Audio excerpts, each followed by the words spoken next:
Is this live at all or no? This video or no? No, the video will just come out when the podcast comes out. Ready? I'm. Yeah. Yeah. Welcome to Future Role Model, What's a going podcast on? that praises the unconventional and redefines what it means to be a role model. I am your host, Natasha Pearl Hansen, and we have Morgan J in the studio today What's up? with his poo-colored sweatshirt. Yeah, I get mixed reviews on it. I saw the color and I liked it, and I was like, I want that. I think it looks great. I think I should have wore jeans though. That's all. You're wearing. I mean, literally are covering all the colors of baby food right Yeah, now, like yeah. a light This is olive olive green green and and baby this poo. Yeah, peach, like an off peach. You'll have to watch the YouTube video to see exactly what we are talking about. But how Yeah. are you? We are just kind of getting to know one another in Yeah, studio. because we haven't met in person before. This is the first time. Yeah, I'm we've- doing okay. I'm a little bit lethargic today. I'm a little bit tired. But I had a little bit of coffee before this. I know you walked in and you were like, "Excuse my coffee breath." I'm like, I can't smell it from the doorway. Sir. Yeah. Yeah. No, I'm good. I did a road gig yesterday. I was in San Diego Friday and Saturday night. A new comedy club opened up out there. So Oh gosh, I which was one? it's in Escondido. It's called the Grand Comedy Club. And I Nice. think it's a cool spot. And I hope it's been open about 5 weeks. And the Did guy. you headline? No, I was featuring this round, and then For whom? Tamer Katan. I love Tamar. Yeah, and then I'll be headlining, I think, in February. I just sent him my dates for that, and yeah, it was good. You know, he's booked me on a bunch of shows. He runs his own little private show at this resort in La Costa, Oh, nice. and he's a good dude. He did comedy. He does comedy from time to time. Shut up. And he does comedy from time to time, and I think he's gonna treat comics well. You know what I mean? That's really nice to As a hear. matter of fact, the whole wait staff that works there they all worked at the Comedy Palace, and they quit like all the same day. And then this club opened up, and they went to work at this club. Oh my God. Not out of like, Not out of it was fuck like- the Comedy Palace, but kind of. it was like kind of, I guess. And then this club opened up, so they're like, oh, we could just work here. It wasn't like he poached people. It was like Yeah. it just happened that those people were gonna quit anyway. The Comedy Palace. Have you played there before? I only did the San Diego Comedy Festival there, I did that like 5 years which ago. was whack. And then, yeah. It was whack. And I made the finals, and yeah, I got Flex. nothing out of it. I got a weekend Yeah. featuring at the Comedy Palace. It paid not even enough to cover my gas. This was like Yeah. 5 years ago. Yeah, I mean, I'll say like the club, he paid me a feature rate for what a normal like Mm-hmm. a levity or an improv would pay. Mm-hmm. And like, I think in the long run, he might. I wonder if he'll have to change because it doesn't seat as many. It doesn't. Maybe it maxes out like 150. Which is a great 130. size. But I it's mean, really nice. cool. It was like the crowds were very. They were good. I gotta be honest with you. They were a little. They said they're after each show. Somebody said something like vaguely racist to me. Like it wasn't.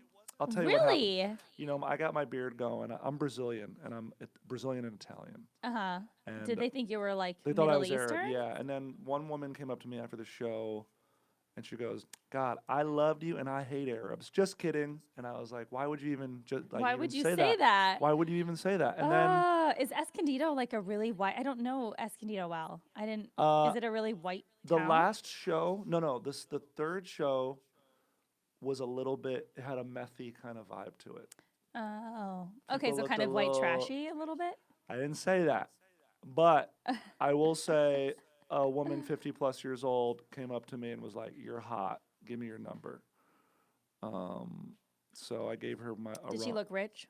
No, but I did give her a wrong number. She was kind of sauced up. Oh my gosh. And then another guy came up to me after one of the my set and was like, "Hey, you didn't suck. You were great, dude. And I think for the next set you should just like incorporate more white people in it." I was like, "What does that even mean? Like, do you want me to be white?" Like don't talk know, about man. white people more? I don't know. It's It's just like, an sir, odd that's what thing. comedy is. It's forcing you to relate to me, Yeah, not I have to come down to your level. yeah. It is interesting. It is interesting. Yeah. Anyway, Where but did you grow up? Are you from I grew out up in west? Jersey. Oh, okay. New No, Jersey. absolutely not. I grew up in New Jersey, about an hour outside of New York. So you have one Italian parent and one. Yeah, my father was born in Sicily and my mom was born in Brazil. Damn. Yeah, but out here I'm Persian or Arab. Yeah, I'm right. I related to know people Paul just like Elia. to make shit up. Me and Paul Elia are related to each other. We're Yep. cousins. I saw the Persians all out yesterday. I was was him and Crystal. She's not Uh huh. Persian. She's Iranian, right? Yeah. She's Yeah. Well, it's Persian. is that Persian? Okay. Iranian is Persian. Okay. Yeah. But yeah, they were all at the improv last night. Yeah. Was Chris Red Just there? crewing it up. No, Chris wasn't there. Because he and Crystal are. I know took they a hunt. finally put it out. Yeah. Isn't that interesting? I have known for a while, but I Because she was like, engaged to some guy, wasn't she? mm-hmm. Mm. I never actually met. Like I've been to her house. I went to her house last Thanksgiving. It's funny how a year can change so much stuff, but Yeah. yeah, I was at her house, her and With her that guy? fiance's house last Mm. Thanksgiving. I barely remember he because I was Persian? pretty sauced by then. Was he? Mm-mm. No. White dude. White dude. I Wow. think a white dude. I mean, he just looks white. I'm I so mean, I curious look of- white and I'm not fully white, but What are you? my mom is black and Sicilian, and my dad is Wow. Norwegian and Danish. Yeah, I Mostly. got an ethnic vibe from you. Yeah. But you pull out, but you're more white than I am. You Yeah. know, like For sure. when I'm fully shaven and wintertime, I'm off white, but I still don't. Dude, I had this argument with my manager about like. Anyway, he referred to me as a straight white dude, and I'm just like, bro, I'm super gay. I'm not super gay, but no. But you're but- like, but you don't look like that whatsoever to me. Yeah, and and my whole life I've always been in like whatever group of people I'm in, whether it's a room full of black people or a room full of white people, I always feel like a little bit of the other. I You're feel more on the minority. You like tip towards. I just don't like fit into some like special box that, I wonder.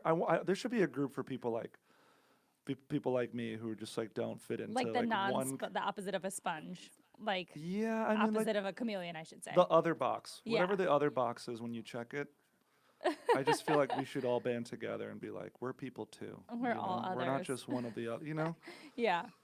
So Jersey, huh? Yeah, Jersey. Then grew up there till I was 18. Then went to NYU for acting. Oh dang. Okay. Yeah. And then I started stand up in New York when I was like 20. Okay, you started stand up pretty young then. Yeah, I did stand up for about 6 years, and then I don't know why. Maybe it's the coffee that's making me do this. Jitter legs? And then I did stand up there for 5 years. Moved out here. Is this the order we want to do it in? Yeah, I mean you can give me Yeah. the timeline and then we'll go back down Yeah. through it. So I was in New York for 5 years doing stand up. I had one audition for Montreal out there doing stand up. Moved out here, did stand up for a year. Auditioned for Montreal doing stand up, and then like nothing happened, and I kind of hit a wall. Like I was just like, I don't like my material. I was doing well. I don't know how to explain this. If you're a comic, I get it. You can do well. You could honestly be killing it with your material. And you just get sick of your own shit. And right, and it doesn't really make you laugh, or you're not really into it. I think the key is like you got to write something that makes you laugh. So, and then I just sort of switched to that. I tried music out for like a summer, and then that kind That's of where I incorporated it into the comedy Yeah. stuff. yeah, and it really worked out for me. So growing up in Jersey, I mean, were your parents are both first generation? I've got a number of comic friends whose parents are first generation. I'm first generation. Or I mean, technically. you're Yeah. first generation. Yeah. Sorry, your parents are straight from. So how did they end up meeting?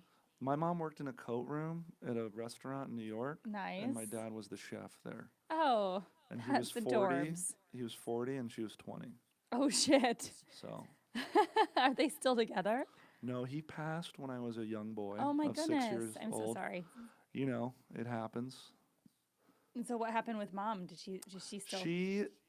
She remarried a lovely guy, Richard, Irish Italian from the Bronx, attorney, retired now. When did they get married? I want to say I was in high school, but they were together. I mean, my father died when I was 6, and then I feel like they got together around when I was like 9 or 10. I asked a little bit of my mom about my father, and she told me some things that are really interesting, like when he was dying because he had cancer. Yeah. She told her like, listen, you're gonna meet somebody else. Like, I'm not the love of your life. You're gonna meet somebody else. Like, you're gonna be okay. That's from what I understand. Maybe I'm paraphrasing. Obviously, a lot of time has passed, but I don't know why I brought that up. No, that's really interesting though, because You I know? feel like a lot of Because he was an older dude. He was 57 when he died, you know? that's young though, I know he was an old dad. What I mean, he's like an but old he was dad. older than her. Yeah, old, And old dad. yeah. That's the thing that I think about because I'm in my early 30s Hmm. and I'm 32. I don't plan on having kids anytime soon. So I'm Right. like, if and when I do, Yeah. I'm gonna be an old mom. Well, I know a gal who recently got divorced, and she's in her 30s, and she's freezing her eggs. She's doing the process right now. Yeah, So I don't know. I've been sort of thinking I don't know if I want kids. I don't know if I do either, and I talk Makes me about that a lot nervous. on stage. Yeah, it stresses me out. I literally was talking to Lachlan Patterson. You know I Lachlan? love Lachlan. He's, He's fantastic. I feel like he's a little bit like of a mentor for me. He lives in the same neighborhood. Well, he lives like 5 minutes from me. And I saw him this morning, and he was talking about how his 9-month-old just got his first cold. Ugh, And he says he was I just forgot that he's a dad. Holy he shit. was literally like, Morgan, it's like imagine Guantanamo Bay sleep schedule. It's like every 20 minutes I'm woken up. Ugh, Me and my partner are like at each other's throats. It's rough. yeah, It's rough. yeah. So I hear that, and I just am like, I love my friends' kids just like mm, on short-term leases. Like I like them yeah. for a day. We got no gray hairs. You don't color your hair, do you? No, I We don't got- color my hair. I have gray hairs, Oh yeah, but it's all in one patch. It's not really? it's not Like Rogue spread from out. X-Men. It is. I only have a couple here in my beard. But my hair is so blonde and Yeah, beachy that it blends right in. yeah, okay, Yeah.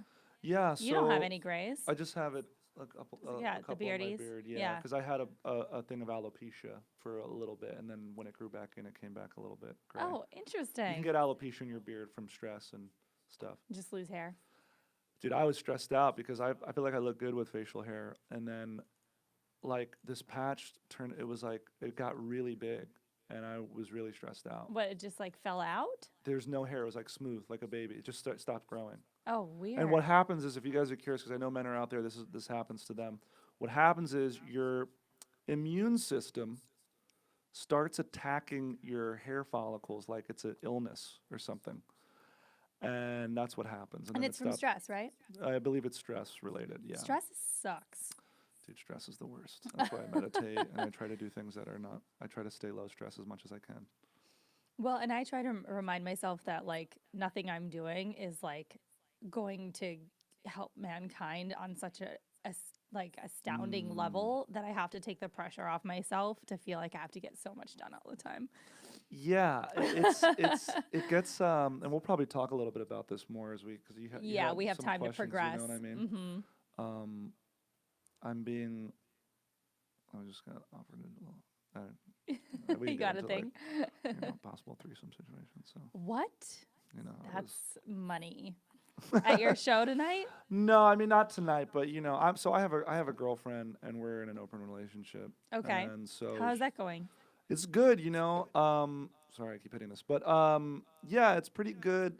It's kind of interesting, it's like the liquor cabinet's not locked up, so I'm not really like, this is a metaphor. Like I'm not really, I'm not, and again, I'm 32, and like I'm not as hungry. A lot of growing has happened. I'm not like out there like. Anyway, Trying to get laid. It's chill. She could do what she wants. She's a little bit more picky than I am, so it's not like she can do what she wants, but she doesn't dally as much as I dally. Mm-hmm. Also, I travel a bunch. I'm out at night. And maybe it will end up. I mean, less and less I find myself like wanting to sleep with somebody new or different. Mm-hmm. Because I think after a couple times of casual hooking up now, I think you kind of like plateau or Yeah. you're just like, we don't need to do this anymore. Like for me, Yeah. it's like fun to do it like with a new person every once in a while. It's like exciting. Mm-hmm. But if it's like a person you do it with every once in a while, it's sort of like, I don't know. Everything plateaus. You know what I'm Everything saying? gets kind of boring after a while. Yeah. So You have to just make it what you you gotta make do it. whatever, Yeah. or you just discover new things. How long have you been dating this girl? I'd say, well, we've known each other for 5 years or so, 5+ years, but this go of it, it's been about a year. Okay. Yeah. That's pretty solid. It's pretty solid. I don't like labels. It gives me anxiety. I was talking to a comedy buddy about girls, like, and we were talking about the girl he was seeing. Mm-hmm. He was dating her for a year and didn't call her uh, His girlfriend. his girlfriend. Uh-huh. But they were like going to weddings together and shit, you Sure. know. And I was talking. I was like, man, if these girls just like didn't tell us where it was going, we would like. For some men, they'll just like stick around. You know, I don't know how to Mm-hmm. explain this. Like, if you don't say like, hey, like, what's up? Like, would you ever want to live together? Like, would you ever want to, you know, Like if they don't ask you. like I know girls need to like women, and most people want to know where things are going. A lot of times. Yeah. But men, especially I feel like comics who don't want to commit to anything or have these schedules that aren't really conducive to a really healthy relationship. Yeah.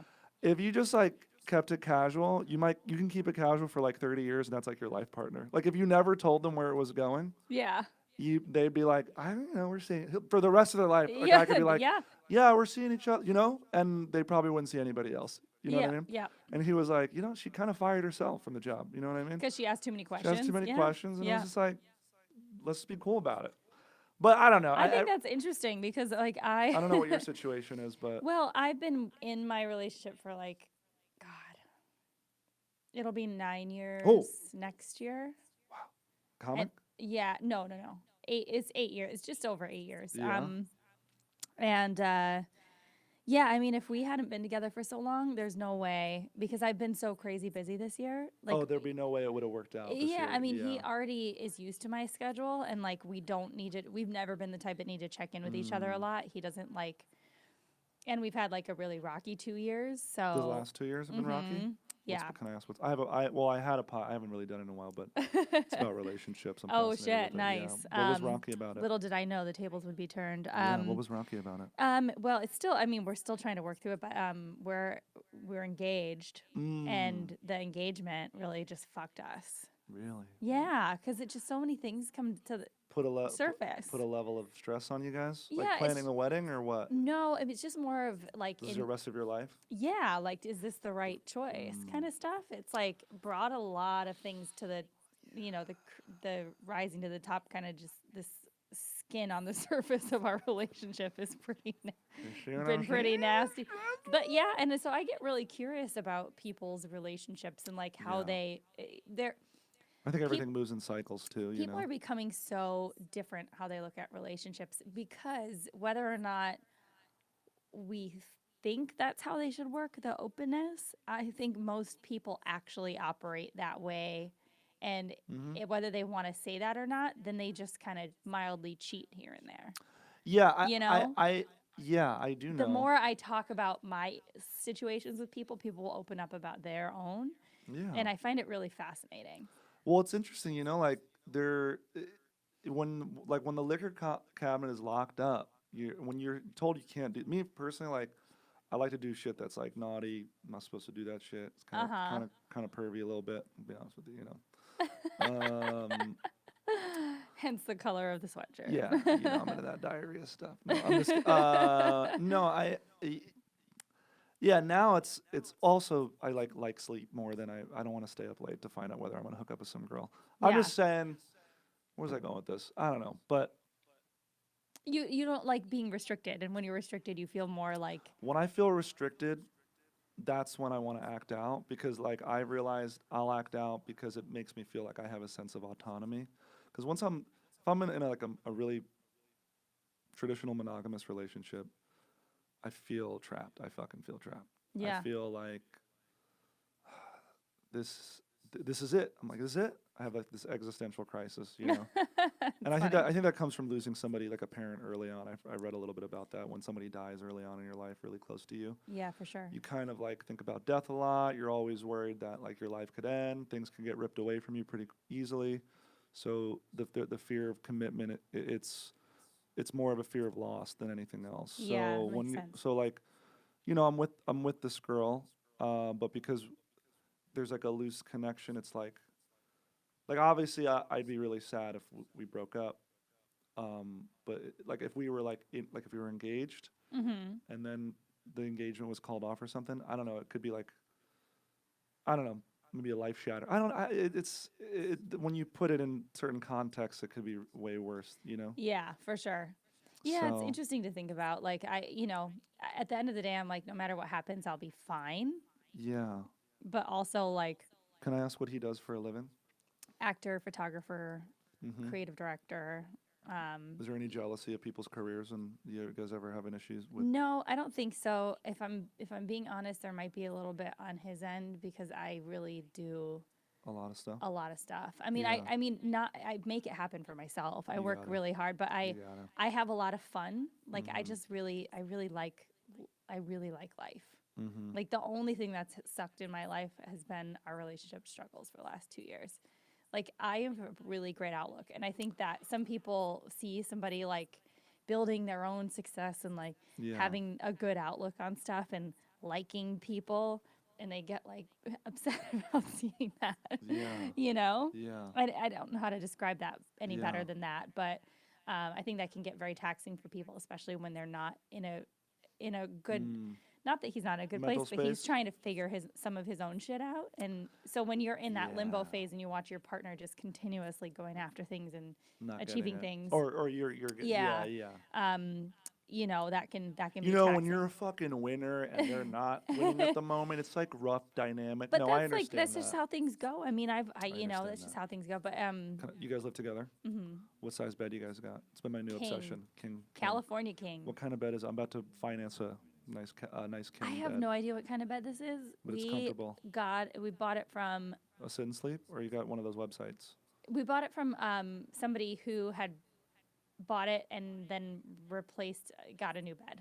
Mm. So we bought it like at a better rate, but it was Yeah. like pretty much brand new. It's like a memory foam one. Oh shit. Okay.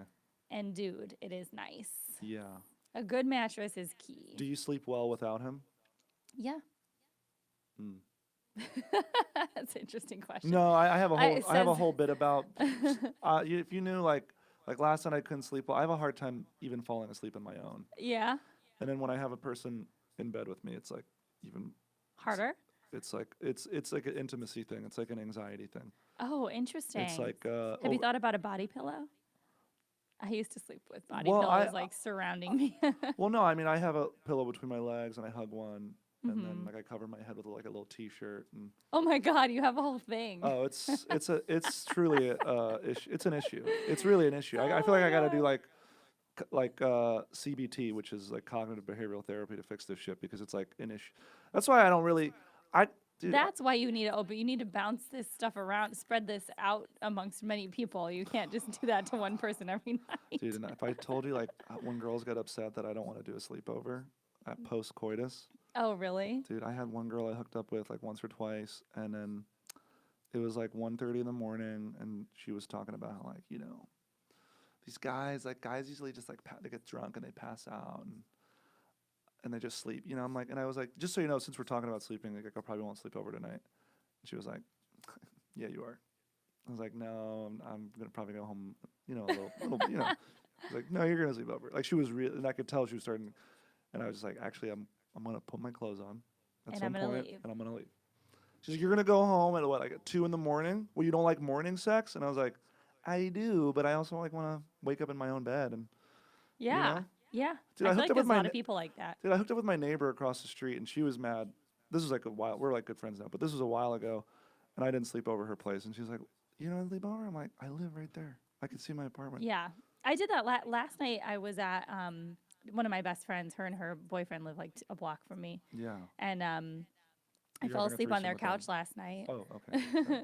And I woke up at 3 in the morning and they're just DJing over in the corner. And I was like, you guys didn't wake me up. And like, yeah, I'm always Yeah. like passing out You could sleep. places. You could sleep I can anywhere. sleep anywhere. Yeah. You son They of a call it bitch. Natasha down when I just start falling asleep. They're like, Natasha down. Do you have like an overactive thyroid or anything like that, or are you just always working? Does that mean high metabolism?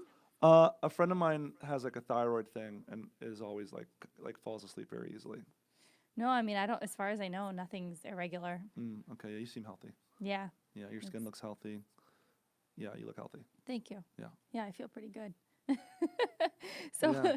what was what was your life like in New Jersey? I mean, did you have siblings? What was your Yeah, I had two older situation? brothers. Why has that like been the repeated like everybody I've Youngest? had as a guest has been The youngest? the two older brother thing. Yeah. Oh, it's really? funny. I think it's a thing. If you're younger, the You want to youngest. be the I don't know. entertaining one or You something? you diffuse tension. Yeah. You Or are you just assimilate to situations you're well. left alone a lot more. Yep. Like you know, by the third child, I think the parent is a little bit less involved. Yeah, I think so. Um, yeah, I think that's what it is. You know, two older brothers. Uh, you know, single mom for a little bit of it, and I was sharing a room with two brothers. I would say like my family was like lower middle class. Okay. I grew up in a really wealthy town, but uh, you know, one of the not wealthier people. There were levels to it. Like my Yeah. mom cleaned houses and stuff for Okay, so you like were kids who lived in the like that I went to school with. so you were your wealth was dependent on other people's wealth. A little bit, yeah. You know, Yeah. my mom was working at a restaurant. She was cleaning houses. She was taking care of old people. Mhm. You know, Those are the jobs that I used to do when I was young. right when you were young. Yeah. But and yeah, she was just working a lot. So you know, just working a lot. So So what did you do to entertain yourself, you and your brothers? uh, God, Were you a lot younger? yeah. Well, so my middle brother is 36, Okay. and then my oldest brother is 45. Oh my gosh. Those Yeah. are big. Those are sizable gaps. Yeah, well, my mom had him Because when she was 17 in Brazil. the next oldest being 4 years older than you is still like they're already out of high school when you get into high school, right? Yeah, there was a gap. My oldest brother Ralph was born in Brazil, and Mm-hmm. my mom had him when she was 17. Oh shit. Yeah, Yeah, that's pretty young. so you know her life was a little bit different than mine. I mean, well, we still you know growing up we did you know I did piano, I did tennis. Like you know the thing I will say, my mom worked really hard to give us everything that we can do, Mm-hmm. but it was just a little bit different growing up. You know, I grew up in like a very affluent, kind of whiter town, white neighborhood. You know, Yeah. Why uh, did you guys end up there of all places? I don't know. With I your think my parents being dad wanted to move somewhere nicer. I guess because and at the just feel moment like they were living in like Weehawken, New Jersey, which is right over the and that river. doesn't feel good for anybody. Yeah, but you know, Jersey's funny, man, because like I never did drugs or drank in high school. I had one of my good friends growing up. We don't really talk much anymore, but he had like really you know pretty wealthy family. Mm-hmm. And when he came to my house, like his parents thought he was doing drugs at my house because he was like a single mom immigrant, you know, Mm-hmm. like living in like a little condo, you know, a little two Yeah. bedroom place. And I mean, I distinctly remember one time for my birthday, we went to Macaroni Grill. Like he came and another friend, and then like his parents were at the restaurant too, like somewhere else, but like watch. I don't even know. It was very weird. That's so weird. It was very weird. Like one time, my stepdad like arranged. He was like a hotshot lawyer, so Mm-hmm. you know he would throw down cash. He arranged a limo for us to go to New York to the Jekyll and Hyde place, Jekyll and Hyde Club, Yeah. whatever. It's Yeah. like a fun little themed restaurant, you know. Yeah. And I asked him if my friend, if he wanted to go, and his parents wouldn't let him come with us to Oh, New it's York. so weird. So, did you feel like did you feel like you fit in just culturally at all or just No, looks wise? Did you I feel was, out of place? yeah, I was just like that class clown, friends with everybody, friends with no Mhm. one. I was like class president, school president, goofy guy. Um, you know, Yeah. I just never felt like I mean, I never did any like sleepovers at people's houses. Really? You didn't have like they didn't let you kind of socialize like that? I don't know if they didn't. I just like we just didn't do it. I don't know. We just didn't do it. I don't know what it is. We had one Ah. family friend that we would do sleepovers with, but they were also Brazilian. So it was like the moms. That was like They were like your culturally, homie. Yeah. yeah, you know. But even them, they're super rich. So there was always like this. I just always remember, and I always feel guilty about this, like wishing I had what they had. You know, they had like a tennis Sure. court and a pool and a little putting Damn. ground. They had like a pool table, like it was, you know, they That's had a like lot. rich. Yeah, they had a lot, you know, and I just remember like they could do paintballing and they're like, and I don't know. They just had a lot, and I just remember being really. I mean, you kind of win if you're friends with them, because then it's like yours by Yeah. association. Well, we're still friends, and I'm friends with her daughter. And every time I go to New York, I stay with her. They have she has like a nice apartment in Chelsea Oh, nice. there's an island in the kid. Like, you know what I'm saying? It's like an apartment. They You know, have space. there's Yeah. space. So And Chelsea's and expensive. she has like an extra room there. Oh, yeah. So she's like, yeah, you can just stay with me. They do great. But it's cool. You know, you learn as you grow up that everything is relative and all problems are, you know, their problems are different than my problems. You know what I'm Yeah, saying? and that's true. Did you play any sports in high school? I did a little tennis. Tennis was my jam. Okay. Varsity That's seconds. not the sport I would have guessed. Really? Varsity second singles. Did a little track and field. I did a little bit of everything. Track I could see. You know, basketball, I would have assumed you played basketball. Your I height. did play basketball a little bit, but Because you're how tall? I'm 6'1". Yeah, okay. I knew you were Yeah. up there. I did a little basketball, but I just didn't Didn't resonate with it? play piano for 10 years. Then stopped that. Did choir. I did like so many things. So were you involved in, like, I know since you were in student council and that, whatever, all that stuff, did you also get involved in the arts?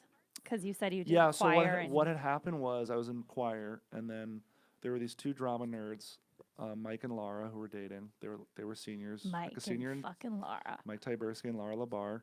I say drama nerds in the most respectful and like with a lot of adoration. Like I really do, because I remember we were just hanging out like before choir, after choir, and I was just singing, I was just singing to myself, and they were like, "Why aren't you doing drama club? You should be in like the musical theater.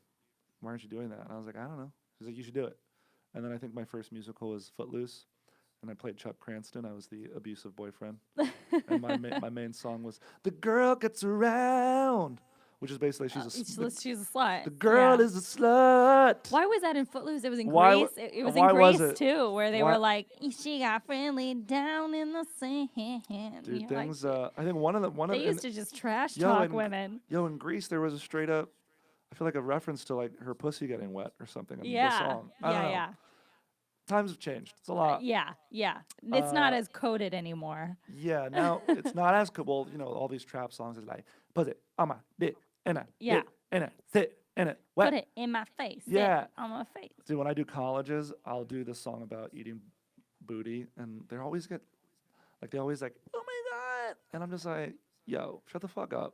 Y'all are listening to like Gucci Gang, Yep. this shit. Like, you are listening to the most rancid ass trap music Yep. about like coming on faces. Like, don't even. That's why when colleges have a stick up their butt about stuff, I'm like, you don't even know what these students are listening to. It's true. It's so stupid. And what they're seeing and posting on Instagram, Dude. it's like, you can't. Yeah, and it's just like even hooking up with a girl who's like in her early 20s. Have you? Yeah. Yeah. I mean, what was it I last? couldn't. It's got to be interesting. Well, yeah, what was it last? I was in Boston doing a festival, and there was this girl I hooked up with. She was probably like 22 or 23, and the sex was like very dirty, and I was like, I didn't do this shit till I was like 25, 26, and y'all Damn. are like coming out of the gate aggressive with some of the stuff, and I'm here for it. That's here for it. hilarious. I mean, listen, I was like, if you want this, let's do it. Let's do it. But Dude, yeah, I don't. Thankfully, I don't know anybody that young really anymore, so I have no idea. Yeah. But there was this one scenario. I think this was like months ago. That one of our friends' younger cousins. It's like our neighbor's younger cousin. So he had passed out downstairs, and she came up and hung out in our place, and she had no underwear on, and she was sitting all over our couch with like just What? her vagina hanging out. And I What? just wanted Was she to drunk or I what? wanted to just kill her. I was like, get your vagina off my couch. How old like was this person? she was like 21. Wait, and was she drunk, passed out, or I'm No, confused? she wasn't passed out. She was awake. Like her cousin, our friend, passed out. So she came upstairs to our place to like hang out. Wait, but and she just had her was she wearing a vagina all over. skirt? She was wearing a dress, a sundress. And her just. She just had her just rude. That's just rude to do at a stranger's house. Did you say anything about it? I just made her go back downstairs after a while because I didn't realize it until it was too late and she had already sat on everything and I was like, this is obnoxious. Part of me is like, that's kind of hot. Sundress, no underwear. I like that shit. But also that's I look into the camera like, you feel me? Whoever's watching, you know what I'm saying, right? that little They suggestion, got some little balls on them these days, I yeah, swear. Yeah, I'm gonna be one of those grandmas that's like, put your pussy back in your shirt, your dress. dude. I don't even know what's gonna happen in 10 years. I don't even know, dude. Yeah, for I don't sure. even know. But then, so when you were in high school, like these choir geeks, what you were in the middle of a Yeah. story with them? Oh yeah, they just said you should sign up, and I signed Oh, up, and then I was in drama club till the end, and then because of that, I did a summer program at New York Film Academy for acting. oh yeah. So I commuted to New York, like as a 16-year-old boy. I was like very nervous, which Like once a week or yeah, it was like every weekend. every weekend? Mm-hmm. And I remember the first day I had to go because there was a New Jersey Transit bus that would go to the Port Authority, right? Mm-hmm. I don't know if you've lived on the East Coast, but there's I just been there a lot. okay. Yeah. So there's a bus that you could take that goes to, The big the transit Big center. Apple, Mm-hmm. And I remember I was really nervous. I told my mom, I was like, what if I get lost? She's like, listen, I moved here when I was 20 as an immigrant, didn't speak the language. If I can get around, you can. Yeah. So Figure the fuck out, she's like, son. yeah. And you know what's funny? Like, I don't think that shit happens nowadays as much. Well, no, we have everybody's relying on their phone. If your phone's gonna die, you're lost. But even still, like a parent wouldn't even, because I mean, when I was growing up, you go to the supermarket. Me and my brothers would just like run around the supermarket and then eventually meet up with my mom at the checkout. Yeah. I don't know if that was like your vibe. Yeah, But totally. do you know what I mean? You just be Yeah. like kids running around the supermarket. Yeah. Like, you wouldn't care. Yeah, you And just now, go out till the street lights come on and yeah. kind of thing. Oh, I remember we'd go out to play. We'd go out to play. My mom would be like, just check in every 30 minutes. Just like Just yell open that the, you're alive. yeah, just come in, open the door and be like, I'm here. And then just go back out. It Uh-huh. was that kind of vibe. Yeah. Yeah, dude. I don't even. We're so lucky that we got that. I know. We are very lucky that. I mean, and then you hear about our parents, there was like no supervision, like lighting shit on fire, like Oh, getting yeah. hurt. Well, and that's what I was Getting just talking to hurt. somebody about the other day, but somebody was asking out of my travels this year what was one of my favorite places. I was like, hands down, Prague. Prague. I love really? Prague. One of my good friends lives there, and I hadn't seen him in like 10 or 11 years until I just went back, and he's got kids now. They're like 11 In and Prague. 7. Mm-hmm. Yeah.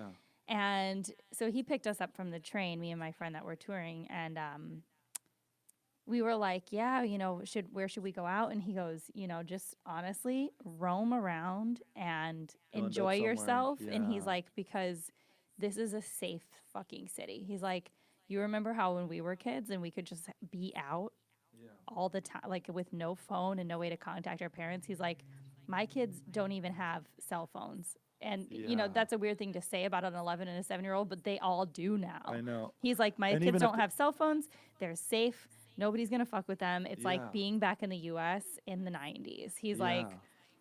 and he's like, there's no violent crime. Like, people are really kind here. Like, you can just Yeah. go out and you girls will be safe. And we were like, fuck yeah, finally a night we can just enjoy. Because Paris is like Sketchy. sketchy. Yeah, Paris. I didn't like Paris. London has sketchy parts. Like, we were on our toes pretty much the whole tour. Yeah. And we got to Prague and we were like, oh, we can just relax, have some absinthe. Did you go to Did you go to Amsterdam at all? No. See, like of the 3 cities, I went to London, Paris, and Amsterdam. Amsterdam. Mm-hmm. And Amsterdam was my favorite. Yeah. I was like, this city is cool. Yeah, I've heard. It feels like a obviously. music festival, like all year Oh, round. And it's just like really pretty. The whole place looks like a gingerbread town. I was just gonna say, it's it feels like it beautiful. looks like a gingerbread house. It really does. So when you were in high school, like, you were a band geek and choir, and Yeah. you were very active in all the student council, all that stuff. Did you parlay that with any sort of like? Did you guys party where you grew up? Did you guys? I never did. You never did. You were straight laced. Yeah, I mean, growing up in one of those rich towns, there were always high school parties that you heard about. Mm-hmm. But It just never appealed to you. no, it's not that. I think it came from a sense of guilt of my mom working, 2 or 3 jobs at a time, sometimes to take care of us. That's And I think really adult of you, is that at that age to actually Yeah. have that. and also I had like 2 older brothers who they weren't caught. It's just like I just felt like I guess I just didn't, and to this day, like I just didn't want to. I don't want to be a bother. Ah. I don't want to be like a burden.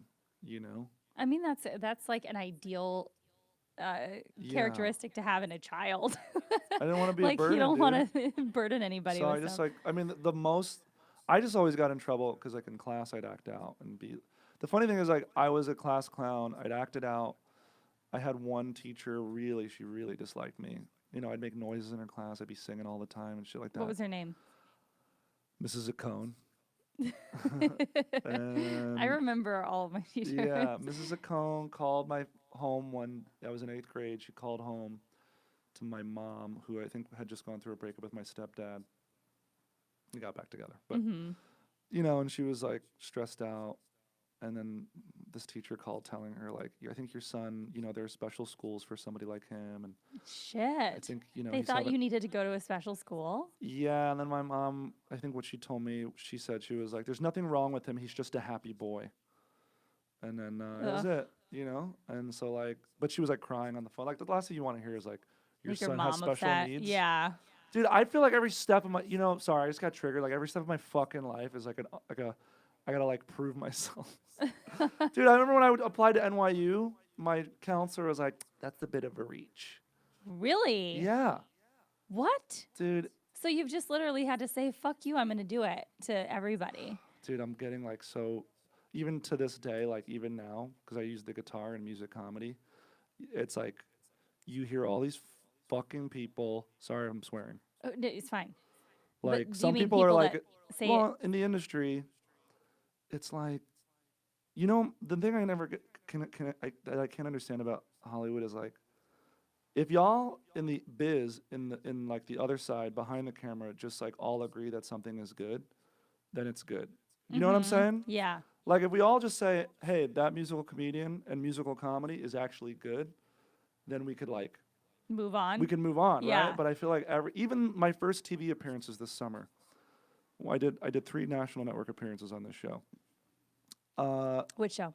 NBC's Bring the Funny. Oh, yeah, yeah, yeah. It was a competition. So even when I was on TV, I was still having to compete and prove myself. Like every single step, I feel like I always have to be crushing, always have to be killing to get anybody to notice. So, you know. Well, the stigma with musical comedy, because I have a lot of friends that do musical comedy, Temasol, Luke Null, like Yeah. there's a bunch of people that do pieces of it. You know, some people incorporate it into part of it. Dimitri did. I mean, he's amazing, and he did it. You know, That's what but I'm saying. I It's feel like a there's lot plenty- of people have this stigma, and I don't like to operate this way because I'm not a bitter comic. Yeah.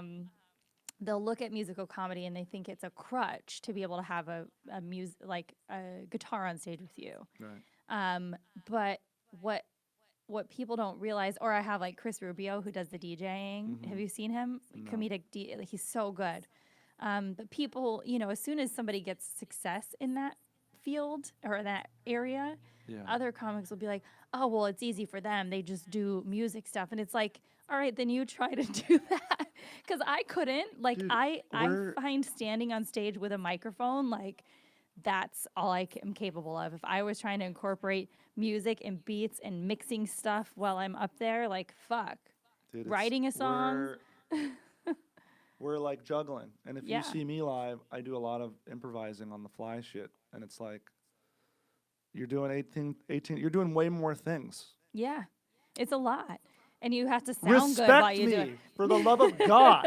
Show us some respect. How did you end up in the so like at NYU? What did you go to school for? Was it for Theater. it was for For theater? acting, yeah. Okay. And what was Yeah. your experience at NYU? Tish is amazing.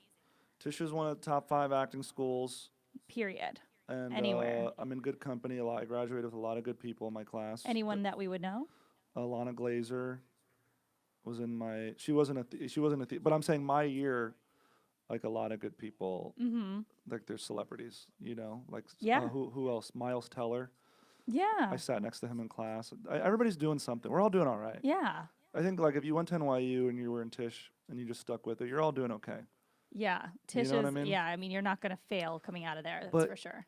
But Natasha, even at my theater school, because I was the funny guy, Mm-hmm. like they didn't have any respect for comedy. I mean, I don't even know how many times teachers like straight up in front of class were like, Morgan, we don't know if, like how much you want this, if you want this or not. I just don't know about you, and like you're like, what are you even saying? You know? Yeah. I mean, listen, I appreciate them like discouraging us from doing this career path because at least once a week a teacher would tell a class like, this is a very hard business. Like maybe 1 in 5 of you are gonna like work Yeah. which Which is good for a teacher to say, just to and push you, it but pushes you, and it also weeds out the people who who are too weak and too lazy. they might not even want it. Yeah. They might not even want it. I feel like that's the case with a lot of people. And that's what this town, like that's what LA thrives off of. Like you need people to be like, I can't do this anymore. Because A little bit. it gives the people that are willing to work that hard that You the know, a space little to bit. do it, a little bit extra space. Yeah, but yeah, and so yeah, I mean NYU was a good experience. I think with theater, like halfway through, I was like, all right, I think I have everything I need to know. Because at a certain point, it's like you figure out a process and you just have to go implement it into the real world. You know what I mean? Did you do a lot of, were you drawn to comedic stuff? Because theater was my minor, and I was really drawn to comedic or dark comedy pieces. Yeah. Even when I would do like solo performances, I would always end up writing satire. Right. Yeah, I was. I would say that I Yeah, was. you were? And I will say I started stand up like halfway through college. Oh, shit. So like So you started going into New York and doing mics? I was like 20 going to open mics. I mean, it was like once a month, and it was once a week, and then once I graduated, it was like every night. Mm-hmm. And I always knew. I mean, day one of college, I did an open mic in front of like 400 students for the welcome week. Damn. I was 18, and I just signed up and I did it. So I already, because I had watched, I saw Bill Cosby's himself when I was growing up, and I thought that was cool. And I would watch Premium Blend, and I thought, I think I can do this, Mm-hmm. And I did. I'm doing it. Yeah. So it's yeah. cool. What ended up making you move to Los Angeles? A gal. Oh. A gal. Yeah. Yeah. You met her in New York. Yeah, Met she her was at a school. No, I met her after school at an open mic. She was a musician. She was on America's Got Talent 2010. She was like a semifinalist. Beautiful. The pretty, like so fucking pretty. Would I know who she is? Is she No. still performing? No, she started stripping, and Shit. Are you serious? yeah. But I don't say that to say like that's bad, but No, she but just, that's such a bummer when somebody's talented. yeah, she had a nice voice. She was a good writer. I think she was one of these girls. She was like sexually abused and stuff, and all the people that cared about her hurt her. Mm-hmm. And So she was damaged. she was damaged, and I mean, there's a whole story there, but yeah, I moved here for her. The sex was awesome. She was so pretty. I was like addicted to her like a drug. Mm-hmm. And then she said she had to move here for an opportunity with music production or something. And then I got a job in New York, and I said, all right, I'll transfer out there in like a month or two. And then What was your job? I was working at the Apple Store. Yeah. And so the Apple Store. yeah, and so also I'll say she's the one who like really perved me out. Perved you out, like made you a perv? Like just getting you into these sort of freakier things. You know what I'm saying? That you wouldn't thought you'd be. Would good you at. care to share any? She piece was of like that? into like rape fantasies and stuff. Oh, and, damn. Like Okay. it was like, Interesting stuff for you. I mean, listen, I don't want to, because the thing is, I know how people are judgmental. I had an ex-girlfriend when I told her some of the things I did. The minute I'd say it, she'd be like, "What?" And and I talk about this on stage, like liking to be called daddy. Like I enjoy being called daddy. Mm-hmm. And I joke, I try to get a girl to call her boyfriend daddy in front of everybody. Like just say it like in a fun way. I'm just like, just say what's up, daddy. Just say it like that. And then I make a joke about how, like, for those of you who don't think this is weird, good for you. Like, you have no trauma. Some of us for sure. Some of us have to like get spit in the I've face. always You been know what I very mean? open-minded to stuff. Like I've sat down and had conversations with people of all backgrounds, and I'm always just very intrigued by Yeah. what makes people enjoy living, like whatever that is. You Yeah. know? Or And I'm just saying, like, there's a carnal animal inside all of you, and I don't think you should be afraid of it. and if you box it up, you're gonna do something fucked up at one point. Like just maybe even yell at the lady at Starbucks. Like, everybody's honestly, got pent up tension you inside of their gotta- dicks. you need to get destroyed or destroy someone. Like, you gotta do, like, low key. It's true. You gotta like get that animal rage out, and because listen, it's not like we're totally off topic for this podcast. How long have we been talking for? I don't know. We're getting close. 49, wow. Oh my 49 God. minutes. Well, wait, let me look up your questions because You have things that you wanted to Well, say? no, well, one of them was like, what was your life growing up? What makes you a bad role model and a good role model? Yeah, I mean, I like to naturally get there. It's not much like a Q&A as much as it is Okay. just like talking about life. Like I like to find out about people, what makes them interesting, or what makes people interesting is not always their successes. It's like Yeah. failures and choices and having to switch gears. Mm. You know, I've always balanced being both a good role model and a bad role model, in my What's bad opinion. about you? What do you do Well, that's I bad mean, you know, that you want to admit I to? don't make the things, I don't make anything feel like it's bad, but like when I was younger, you know, I partied, I was You justify all your behavior? yeah, I mean, I would justify my behavior because I was a really good kid and I got really great grades and I had really Mm-hmm. great friendships. And if I did something funky or weird Mm-hmm. or like, you know, but I always liked talking about the things that I did that were fucked up. Like, even if it was something I did that was fucked up, if it was something that I witnessed or was involved with that was like fucked, you know, breaking Yeah. somebody's something or crashing my car, or like whatever it was. I liked to always talk about those things because if Yeah. I talked about it first, and it's kind of a comedian mentality. If I talked about it first, then Then like nobody. Yeah. nobody else could You got to be make fun like, of oh, yourself like, first. Attack yourself first. yeah. Yeah. And I also feel like we're under all this pressure all the time as entertainers to not fuck up because everyone's gonna find out, and it could be the next thing that's being tweeted about, and Mm-hmm. like we're all gonna fuck up. Like it's just I inevitable. had my first brush with this. Yeah, and we'll talk about that. But Yeah. like I like to be ahead of the curve. Like 100%. I'm a very open book about stuff, Yeah. and there's nothing you can dig up on me that I haven't already talked about. You know, I'm not hiding things. Mm. Even some of the stuff I've been going through in my engagement. um I'm writing my next hour. It's called Diary of a Bad Fiance. It's literally me saying this has been not my Mm. brightest moment. Have you shared any of that with your fiance? Yeah, How does he yeah. feel about it? He's not exactly genuinely excited about it because it's like airing our dirt, but I'm He's airing like, why more, don't you just fix it and then be a better fiance? Why you gotta make this a fucking show? right? But I think it's like people have been really very, very responsive to me talking about being engaged on stage. I think it's this time of people's life Yeah. a lot of people don't talk about, Yeah. and it's stressful on Do you people. feel like you're engaged because like you feel like you're at an age where you should be engaged? Do you think there's a pressure like that or No, no? I mean, we were for the first 6 years we were together. Like, when I Madly say in love. madly in love, like, yeah, we had an amazing relationship. We had so much fun.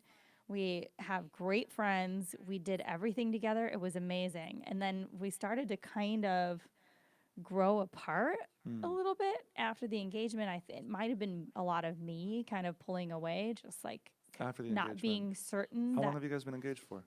2.5 years. Yeah. So, I mean, you know, and so there's two different sides of Sorry. the coin, right? Sorry I'm There's laughing. It's no, funny. it's funny. There's two Yeah. different sides of the coin, right? It's like, do you walk away from something because you're not happy necessarily right now?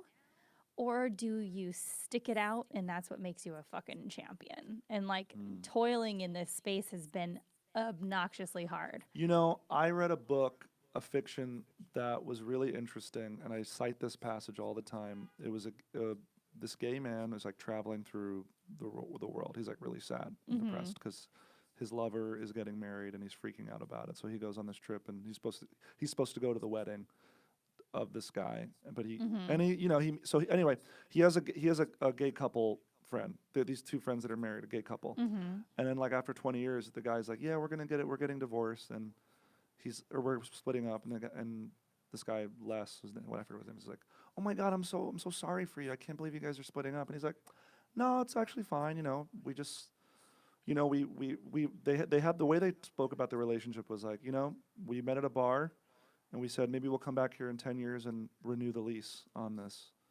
And if in 10 years, like, we're still happy, we'll renew it another 10 years. So then, like, 20 years goes by, and then he said that the couple goes, like, yeah, we just felt like we were kind of, Our time was done. our time was done. Mm-hmm.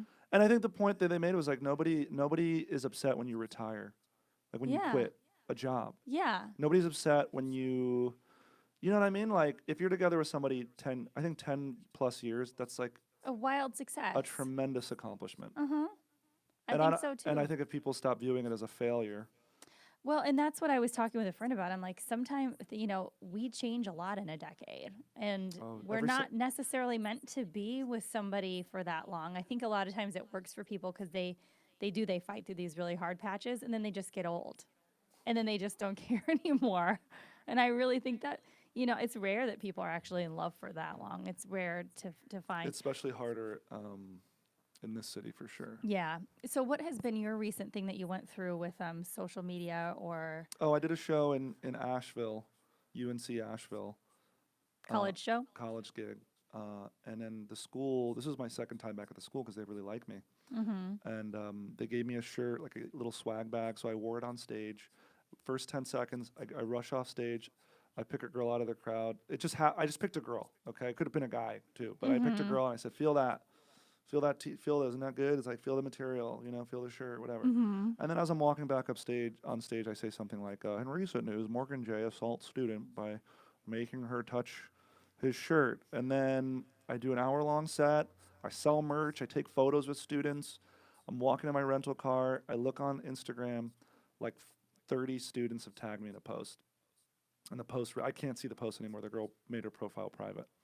And it said something like, really disappointed in UNC Asheville and the program board. Was really looking forward to this event, only to find out Morgan J is out here normalizing rape culture. And if you think Morgan J shouldn't do that, tag him below. And then 30, 40 students tagged me. One girl said, I didn't see it, but he seems like an asshole. Um, and then the girl who I asked to touch my shirt defended me in the comments. And it was just such a surreal thing because I didn't engage, I didn't respond, I didn't DM her. I didn't really know how to answer this because like Because you also literally had just called yourself out on that. what's that? You had just literally I said, just "Oh, called joking. myself. I'm joking that I'm making somebody touch my shirt." And Yeah, I was like, I was really. it sucks right now for men, and I feel I say that because Thank you, an no, ally. no, but I mean it shouldn't be like that. It doesn't need to be. It doesn't need to be It's so wild, dude. abrasive. It was. Like it's not a normalization of anything. If you're Yeah. joking about something, you're calling yourself out on something that you literally were just like doing that didn't matter at all. And it's like really you got to take it to the next level. And she edited the post to say something like, "Oh, I don't want this man to lose his job or his source of income or whatever." And it's like, bitch, like you didn't, but that's what happens. Because Mhm. it's like if one school sees it, like if another school got wind of it, or even the NACA association that Yeah, does the cuz it's colleges, corporate. it's like if one school sees it, then they don't even care who's right or wrong or what happened. If there's Schools any don't controversy, they don't they want to don't be want they don't involved. want to be involved. So then it's like then nobody books me because they. And dude, I've done up to that point. I probably did like 50 or 60 schools. I performed all over the Bible Which Belt. that's like 6 figures worth of money. It's listen. It's like I'm bottom tier. Low key, I make like $1,000 a show, and then there's like you got to Okay, pay. but that's That's what I take home. but that's That's like bottom of the barrel. say 50K. I mean, that's a lot of fucking money for a comedian in a given year Yeah, with everything else that's you the have going income. on. That's like what allows me to do all the other stuff, and then you do take a person's income away. Yeah, And that's a big deal. so I hope that all these social justice warriors die by the hand of their own sword Right? because they'll be victim of it one day. There's no happy medium. Do you think that social media is more of a tool that's for positive than for negative, or what do you find? I think it's a tool more for negative. Yeah. Just because of the same way news reports mostly sad stories, Mhm. social media I think capitalizes mostly on like Positive, fake positive. fake positive or I mean look at World Star. I mean those videos are all fights, people getting the shit kicked out of them or something bad is happening. Yeah. But Um, it's views, yeah, which is crazy. it's you're sacrificing a lot. I mean, and also I social influencers, those people like their mental health is really low. Mhm. I've talked to people about it. Yeah. You are. I think a friend of mine said he had a friend who had like 200,000 followers, Mhm. and he was saying like, oh, I don't have a boss. I'm my own boss, and it's like, no, dude, you have 200,000 bosses. Yeah. and they're It's all true. you have And they're all 200,000, very and they're all very opinionated. fragile. They're all fragile and opinionated, and yeah, that's what you got to deal with. Yeah. You gotta put something out, and then if you know what I'm saying, Yeah. it's a Yeah, whole you're other. right. You're right. It's not as much as we like to think we have control over things that we think we do, we don't really have control over shit. And I love the fact that I do orchestrate my career the way that I do, or a lot of my friends do, where we have control over things that a lot of people can't. And we at least are doing something we enjoy. But there is just an You ever have interesting. friends who make six figures and they're like jealous of your life? You're like, you get to wake up when you want, and you're like, I do, but Yeah. there's a certain level of like constant anxiety and not knowing what's next that you don't have to deal with. You know what Yeah, I'm for saying? sure, for Like sure. we get comfortable with that space of uncertainty, and some people are not good with it. And if Exactly. you're not used to it, you can't like yeah, you can wake up when you want, but let's say you wake up at 10 a.m., you're gonna wake up and be like, fuck, Yep. I should have woke up That's why I earlier. have a lot of friends that say that. They're like, I don't know how you do it with not knowing from like month to month even what could happen. And I'm like, I Yeah. just trust that I'm gonna consistently always work, and then I just do. But like Yeah, you just figure it out. I'm like, It's I'll like figure resourcefulness. I'll figure it out. Yeah. You know, I gotta But, pay for shit. but I also think we're probably like more loose. Like if you're at a dinner party, you're probably like one of the more chill, fun people at the dinner party, Yeah, right? for Because you're like sure. loosey goosey. You're like, whatever happens, other people are like, we got to do this, we got to do this. This is the itinerary. And Yep, you're like, all right, whatever, exactly. So What was some of the other stuff I had here, or yeah, some of the like the harder things you've been through since living in LA, some of the highlights of your career. Those are kind of fun things we can touch well, on before getting out of here. TV appearance that was a highlight. Which one? I sang to Chrissy Teigen. Oh yeah. I had like a 1 minute clip with her that was like really, really like I really thought it was gonna like blow me up. God, my career has been What came from NBC's Bring the Funny? What came of that was really a blue check mark and like a tiny bit more clout. That's about it. I was kind of disappointed with the results of the show, and I was somebody who did well in the show and like looked good on the show, and I thought I was gonna get a touring agent. I thought all this shit was gonna happen. Nothing really happened. really? And it's like then when I took meetings, they talk about your social media, and like that's important. It's more important than most things now. A TV appearance doesn't really mean much anymore. Yeah. So, unfortunately, it's so crazy. It doesn't really mean much. You got to be like Mark Norman and have like 20 of them Yeah. before. And even still, then you're going to be doing like smaller clubs and stuff like that. You know what Yeah, I mean? for You're not sure. even going to be. You're not even going to be doing like the 600-seat Brea Improv. Oh no. You know what I'm No, saying? no. And getting those, I mean, and it's scary to even try to fill stuff like that half the time. I can't. And me personally, I can't do. Because of how I use my voice, I have to be super careful because I'm singing and using my voice in a way for an hour that if I'm not careful, I'm more of like a one-nighter here and there because I got to be real careful. You can't do like the 5 shows over the weekend I kind think of thing. you can, as long as you don't talk during the day, eat very healthy, don't smoke, don't drink. Like when No you, fun. no fun, right? So when you look at these like pop stars, if you look at Beyonce, I always bring this up. Anytime she's talking in an interview, she's always like, "Yeah, we did this, and it was Really soft. like really Yeah. soft, like really special with her voice, and Yeah. she doesn't really talk much." I don't think and about that. people don't really think about that. Michael Jackson was like talking all soft and talking soft, and all these artists that use their voice in a really powerful way, they're super careful about it. Yeah. Even my suppose. roommate who does comedy, does straight stand up. Who's He's your roommate? this guy Brent Pella. Okay, I don't know Brent. He does he yells a lot during his set. And after we've done shows together, like after an hour, the dude's voice is fucked up. Please, Sean. And then you gotta after the show, then you gotta like take photos or try to meet people, sell merch. So then you're after the show 10-20 minutes talking. Before the show, you're like socializing with the booker, the owner, the whoever's there. Yeah. And I don't have one of those barrel chest voices that like you can smoke and then it's like I'm Will Arnett and then I sound great the next day. Yeah. I'm like my voice is tired. I can't. Anyway, what was the question? No, I mean it's just kind of leading us into a wrap here. What would be something that's coming up that you're really excited for? Is there anything on the list for 2020? Because this will be out Christmas Eve. What are you doing for Christmas? I'll be chilling. I might do some mushrooms. Yay! Oh, I wish I was here. Yeah. I'll be watching my friend's dog. Um, I really actually Christmas is the only time of the year that I prefer to be in LA because it's like, I've done it and it was amazing. well, you know what it is? It's the one time of the year, that and Thanksgiving, where I feel no pressure to like be out performing, socializing, networking. Yeah. It's because I know nobody else is. Yeah. You know what I mean? Yeah. It's So you just could just fun. You you just just chill out. I literally have like 10 or 12 days where I have no shows, which I know it's gonna make me anxious. Yeah. But I will like supplement it. I'll try to write a pilot or some shit like that. Yeah, that's what I do when I have downtime. I just write. Yeah. Well, what I'm excited about, I started a monthly show with a lot of reluctance in my neighborhood because I really like my neighborhood and I want there to be something cool there. And I'm sort of doing it on a case by case basis, just because I'm putting like money into it. I'm only breaking even. Like I spent $500 on the last one.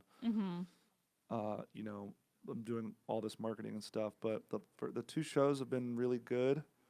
But I'm already feeling a certain amount of pressure and anxiety because like comedians are asking me for spots, and it's like I know how hard it is to get stage time, and like I want to get everybody on. And it's like I also, when I make a lineup, I want it to be like a good eclectic lineup, and I also want to offer like a spot to somebody who may not be as funny, to give them an opportunity to perform in front of like a hot crowd. You know what I mean? Yeah. So I'm like, Where's your show? it's at this little rental space that I use in Mar Vista. It's called Neighborly, but I rent the space, and it's called the Mar Vista Comedy Hour, and it looks like it's very cool. If you follow it on Instagram, we did our At Mar Vista Comedy Hour? Yeah, it's just Mar Vista Comedy Hour. This is what it looks like. It's cool. And you fill it out? Yeah, well, last show we sold 80 tickets, so that's what it looks like. And then this was the first one. That one had like 40, 50 people. That's great. But yeah, online marketing helped a little bit. I have my own little following that I do my mailing list and stuff, and I feel like I'm a really good self-promoter and host, because like when you host the show, you just have to put a good vibe. You don't even really have to be that funny to do a good job hosting. Yeah. You just gotta like put a good energy in the room. If you could just put good energy in the room, you'll always work. The show will be fine. You'll always work. If the host goes up and he's like, "Oh, the crowd's weird" or something, it's like you really only got to make them, "Hey, make some noise." Their energy depends on you. Yeah, dude. You want to know how to host a good show? Go, "Hey, all right, guys, you excited to make some noise?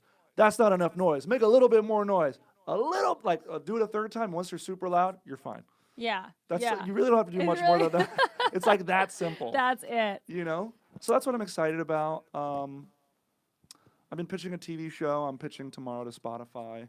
Fuck yeah. And I'm pitching to Fuse for this little show. I pitched to a couple other places, and great. And then I'm working with a writing partner for the first time, writing a pilot. Nice. I'm not really good at writing and structure, so he's really cracking helps the whip. You do that, yeah. Yeah. So helps to have a partner. I have 2 writing partners. Yeah. So I'm just trying this next year. I'm trying to find a way to stay in town because I don't like to travel. I love to travel, but I want to stay in town too. I'm tired of being on the road. So I'm not on the road. It's But are you alone a lot? I don't feel like it because Do you go with somebody? No, I mean people meet me places. But I only play like big awesome cities. Right. So I'm not like on the road. You're not like in the middle of fucking Spartanburg, Yeah, I'm South not on the road like alone going to a Days Inn at night. Like I'm out. It's really sad, with dude. People. I was gone for a month, and I would say that's one of the hardest part. I call fellow comics to like for support on the road. Yeah, I remember 5 or 6 years ago I was headlining a show in Vancouver. It was like my first out of the country headlining opportunity for it was like an off night. Yeah. And I just featured the other 2 nights. And I was in Vancouver. It was January. It was cold. My nobody was out. And nobody wanted to hang out after the shows. It wasn't the kind of show like people stuck around afterward.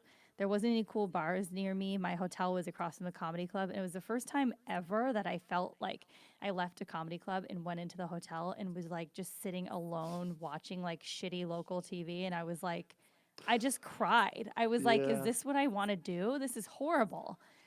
That's like And it made me exactly what it change. is. It That's really, yeah. It's like a fucking bummer. Yeah, and it made me change. Like starting the year after that was when I started working on creating my own tours. I was like, if I'm choosing where I go, then I won't feel that way. Yeah. And so I haven't felt that way in like 5 years. But Yeah. like, yeah, there's some gnarly parts of it for people, and it's just especially if you're social and you're unable to social. Like I wanted to socialize, there wasn't any way Dude, to do it. and I just started a lot. We got to wrap it up. Yeah. Okay. Well. Okay. Cool. What are we gonna say? I was just saying, like I don't know if I already said this at the in the podcast, but like the last 2 nights, people said racist things to me. Like, Yeah, you I told you mentioned this? that, but you didn't say what. Oh, one woman after the first show was like, "I loved you, and I hate Arabs." Just kidding, Yeah, right? And the other, did I say you that? said those. And then Yeah, the other guy was like, "I thought you were really great. You didn't suck. I think you should incorporate more white people in your act." And I was like, "All right, what the fuck does that mean?" yeah, So, so then when you're in a town like in bumblefuck nowhere, and looking like me, you I feel can't like even. you're gonna die. I feel scared, dude. And I was in Montana doing Big Sky, and me and some of the minority comics were kind of commenting on how like when you go on stage, you feel like there's one little extra hurdle you got to get over. Yeah, Where I think, you know, some other people don't have to. It's a weird thing to even yeah, discuss. And I'm not even like full black or full Arab or whatever, so I only get a small taste of it. yeah, And some other people get like a way heftier yeah. dose of it. So It's a judgmental thing for sure, especially depending on where you perform. Like, yeah. yeah. All right. In closing, where can people find you? Yeah, you guys can go to morganj.com.